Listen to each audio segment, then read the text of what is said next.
So more than one NFL player pleaded guilty today and will soon be suspended. Another just became the highest paid non-quarterback in history, and one even unexpectedly retired. But believe it or not, this is far from the only news that happened around the NFL today, and I'm going to break it all down and more right after.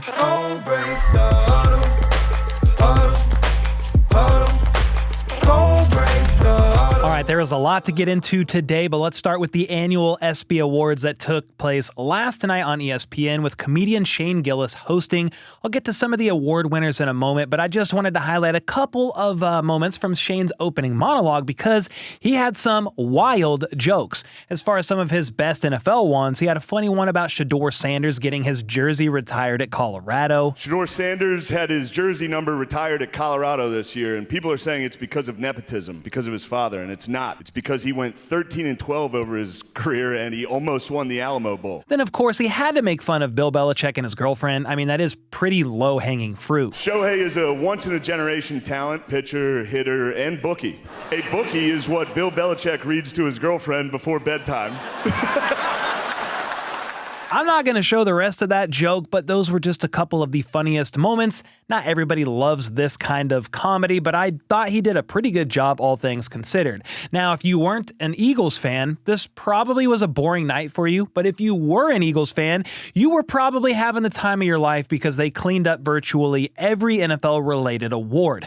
Best play went to Saquon Barkley for the backwards hurdle against the Jags, well-deserved. Best NFL player also went to Saquon Barkley again, well-deserved. And then the best team, regardless of sport, went to the Eagles as a whole. So yeah, tough night for NFL fans outside of Philly, but congrats to the Eagles, I guess. Next up, I talked in yesterday's video about how Von Miller could soon be signing with a new team, but there was some uncertainty as to whether or not he would sign with the team before training camp. Well, it didn't take long to get our answer because late last night it was reported that Von is officially joining the Washington Commanders on a one-year deal. The specifics on that money aren't out yet, though I wouldn't be surprised if it's closer to a vet min deal at its base, with some incentives baked into that if he manages to reach them. Either way, I don't think Von is starving for money considering he's made nearly $200 million in his career, but look at him going to another contender in the Commanders who just made the NFC Championship last year. Adam Peters, the Commanders GM, actually used to work for the Broncos when they drafted Von back in 2011, and he overlapped with him there for about 5 years until he took a job elsewhere, so there is some familiarity there, which I'm sure didn't hurt during negotiations. Von is now 36, but is coming off of a season in which he had 6 sacks in 13 games. Not bad for an older player that played just over 200 pass rush snaps last year. That's 91st most amongst edge rushers. That was a nice bounce back season after he failed to record a single sack in 2023, though he played in just 12 games as he was coming back from an ACL tear the year prior and didn't really look quite right. Washington was 11th in sacks last season with 43, which is pretty solid, but when you peel back the curtain a little bit, you'll see they really struggled to generate pressure in certain situations. Just 22 of their sacks came when sending a basic 4-man rush, which ranked 26th in the league. It was even worse in the fourth quarter of games. Washington only recorded 5 fourth-quarter sacks throughout the entire season, which was 30th amongst all teams. On top of that, their leading sack getter from last season, Dante Fowler Jr., is now with the Dallas Cowboys, so they really needed to address that aspect of their defense. And after making several trades for veteran players, the Commanders had only 5 picks for the 2025 NFL Draft, none of which were used on a pass rusher, by the way. They did sign several defensive ends in free agency, but all of them are on one-year deals as they're either journeymen or unproven from a production standpoint. It appears they're going for a committee approach, to say the least, and will probably rotate these guys in and out pretty frequently.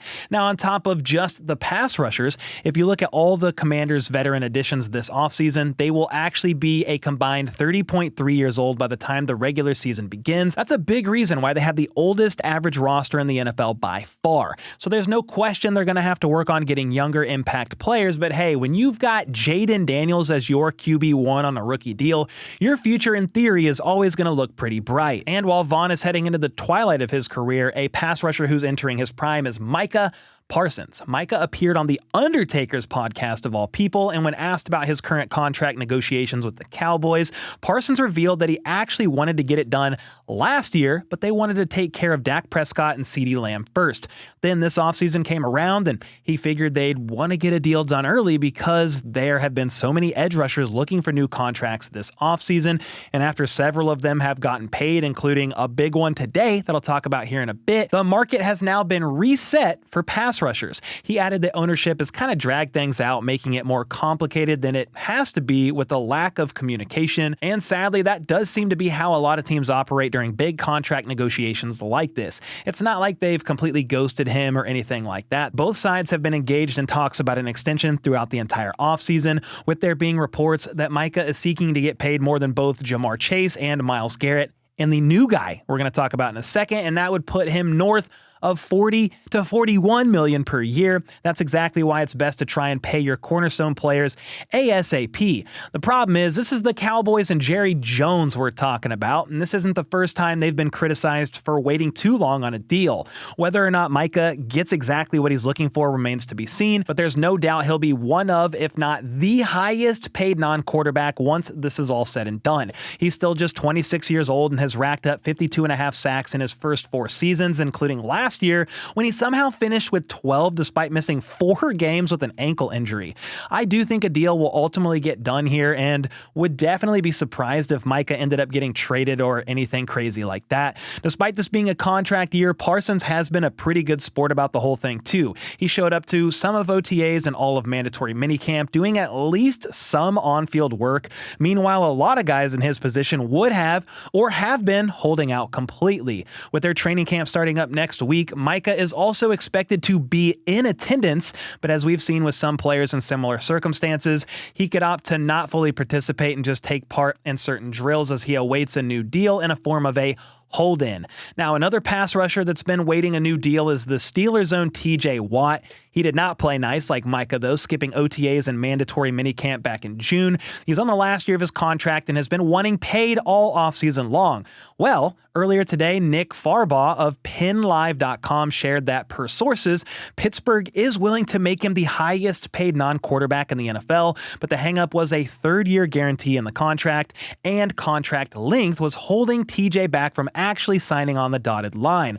A couple hours later, though, they must have worked it all out, because Adam Schefter and everybody else reported that TJ Watt and the Steelers reached an agreement on a 3-year, $123 million extension that includes $108 million fully guaranteed at signing. That puts him at the $41 million per year mark and does officially make him the highest paid non-quarterback in the NFL. That is a lot of money for a guy that is about to be 31. He's obviously one of the best in the business, though, so congrats to him. So there you go. Watt got paid, and now that might be the new floor for Micah Parsons and maybe even Aiden Hutchinson. I'm sure Bengals pass rusher Trey Hendrickson is looking at that one too with eyebrows way up in the air, as he wants a new deal and is a similar age to Watt. So maybe this is the domino effect needed for his deal to get worked out with Cincinnati, and for their sake, I hope they get it figured out, because that team really needs Hendrickson out there. He said he will not play on his current deal after all, so the question is,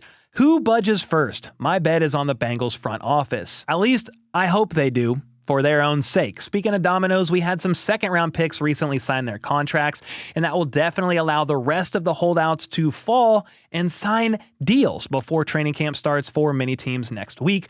But before I get to that, allow me to put on my Law and Order cap as I talk about not one, but two different receivers who are likely facing suspensions this year. The first is Vikings wideout Jordan Addison, who was scheduled to have a trial regarding a DUI arrest last July. Well, the trial actually got pushed back to today, and in that trial, Addison decided to plead to a lesser vehicular offense, something that is known as wet reckless. Yeah, that is a real term. It's a common term used for a plea bargain where someone who was charged with a DUI receives a lesser charge like reckless driving. As a result of that, he'll pay a standard fine and complete a couple of online courses, and after that, his probation is expected to be terminated early in 6 months. So those are the legal ramifications, but as for how the NFL will handle this, the baseline punishment for a first offense DUI is a 3-game suspension according to Mike Florio, and with the plea from Addison, some are taking that to mean he'll probably receive around a 3-game suspension during September, most likely the first 3 or so games of the season.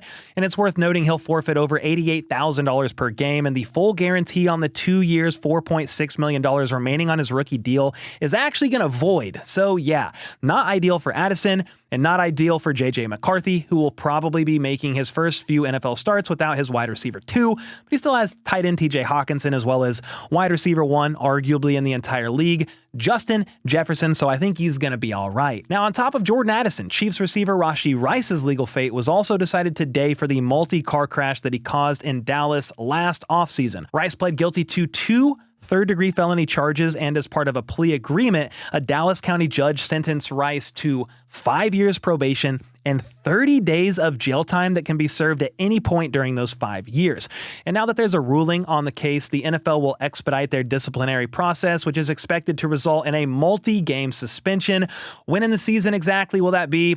I'm going to bet on the very start of the season, week 1 to maybe week 4. Matt Derrick of Chiefs Digest had a couple sources within the Chiefs building, and he said the expectation there is a 2 to 4 game suspension for Rice. And I break this down in much greater detail on my main channel in today's video. If you want to know more, make sure to check it out. But from here, I want to pivot to another wide receiver in Mike Williams. Well, don't worry, he's not in any trouble with the law, but he did surprisingly retire from the NFL today. Just earlier this week on Tuesday, the Chargers put him on the PUP list with an undisclosed injury. That was unexpected, but everyone figured he would be back at some point early on during the season, if not sometime during training camp. Well, not quite, because it appears he's hanging up the cleats after 8 seasons at the age of only 30 years old. Williams has had his fair share of injuries throughout his career, though. He had a back injury during his rookie season and another back in 2022.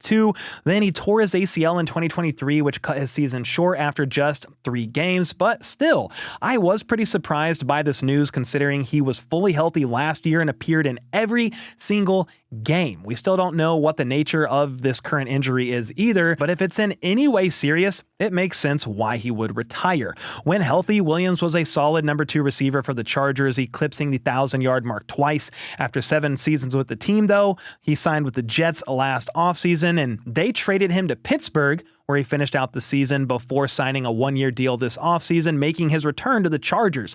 Well, sadly, we won't get to watch the sequel of Mike Williams in LA, who over the course of his career caught 330 passes for over 5,000 yards and 32 touchdowns. Now, initially, this seemed like even worse news for the Chargers because on top of losing Mike Williams, Najee Harris was supposed to start out missing training camp with the eye injury he sustained over the 4th of July weekend, but then their second-round rookie wide receiver Trey Harris was still holding out. However, later in the afternoon, it was reported that he did end up signing his rookie deal, officially ending his holdout. In fact, a bunch of other second-rounders are starting to sign their rookie deals now, with Broncos running back RJ Harvey and 49ers defensive tackle Alfred Collins being a couple of others.